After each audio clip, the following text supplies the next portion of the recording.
Hello everyone.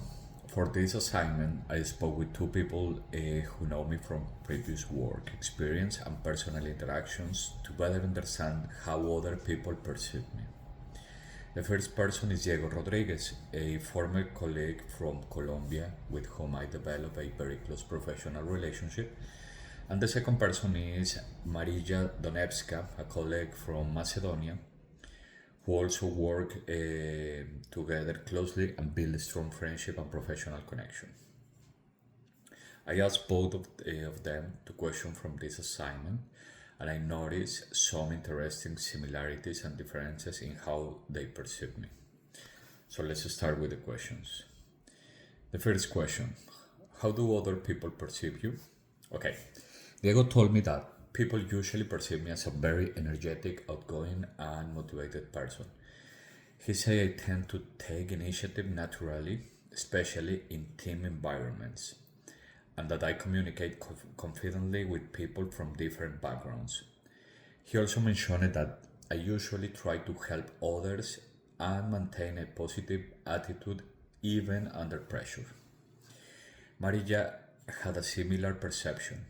She described me as approachable, supportive, and highly adaptable. Since we work in a multicultural environment, she said I made people feel comfortable quickly and that I was very good at building relationships and keep team morale positive. However, both of them also mentioned that sometimes I can appear too intense or too focused on achieve goals that I can be look like a bossy, and also that I take too many responsibilities at the same time. The second question: identify one element of how others perceive you that you are interested in changing. One perception I would like to improve is that sometimes people may think I take on too much responsibility or try to control too many things at once, as I said before. Diego explained that because I like efficiency and high standards, sometimes I move very fast or become too involved in solving problems myself instead of delegating. Maria mentioned something similar. She said that my passion and sense of urgency are usually positive, but occasionally people may interpret them as stress or pressure, even when that is not my intention. What I think about this is it's important to know because as a future manager or leader, I want people to feel motivated and supported, not overwhelmed, and I don't want to give the impression that I'm bossy. The third question: what are the reasons why they form from this perception? Both of them say that perception comes mainly from personality and behavior patterns. Diego said I usually try to anticipate problems, organize situations quickly, and push for results. Because of this, people may see me as someone who always wants to stay in control of the process. I also knew that. Marija explained that I tend to be very emotionally invested in my work and responsibilities.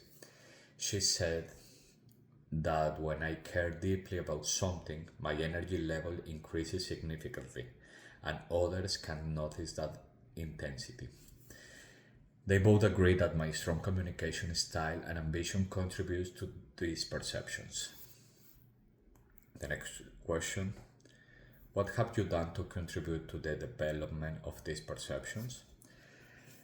Well, I wrote this like my own belief. Like I think I contribute to this perception by constantly trying to solve problems quickly and by putting a lot of pressure on myself to perform well. In many situations, I prefer to take initiative immediately rather than waiting for others. I also tend to stay highly involved in projects because I genuinely care about results and teamwork. And sometimes I focus so much on efficiency and productivity that I may unintentionally communicate urgency to others. Question 5: Do you think there are perceptual errors that contribute to this perception? Well, I think perceptual errors may play a role. For example, selective perception may happen because people mainly notice my high energy moments or stressful moments, overlook the calmer side of my personality. There are also be some stereotyping involved since I'm naturally expressing outgoing and passionate. Some people may automatically associate that personality style being overly intense or overly controlling, even when my intentions are positive. Both Diego and Marija mentioned that once people know me better, they usually realize I am collaborative and supportive, not controlling or bossy. And the last question, I do not. Are you sure that your perception is the accurate one? I do not think my perception is necessarily more accurate than theirs. Actually, this assignment helped me to realize that other people often see behaviors that we do not fully notice ourselves. I believe that most accurate understanding probably comes from Colombia, combining self awareness with feedback from others. Even though I know my intentions are usually positive, understanding how my behavior affects other people is extremely important for becoming a better leader, communicator, or teammate. Overall, to finish, this activity helped me better understand the connection between perception, personality, and organizational behavior, especially in the importance of emotional intelligence and self awareness in professional environments. Thank you very much, and my name is Alejandro Roel. Thank you.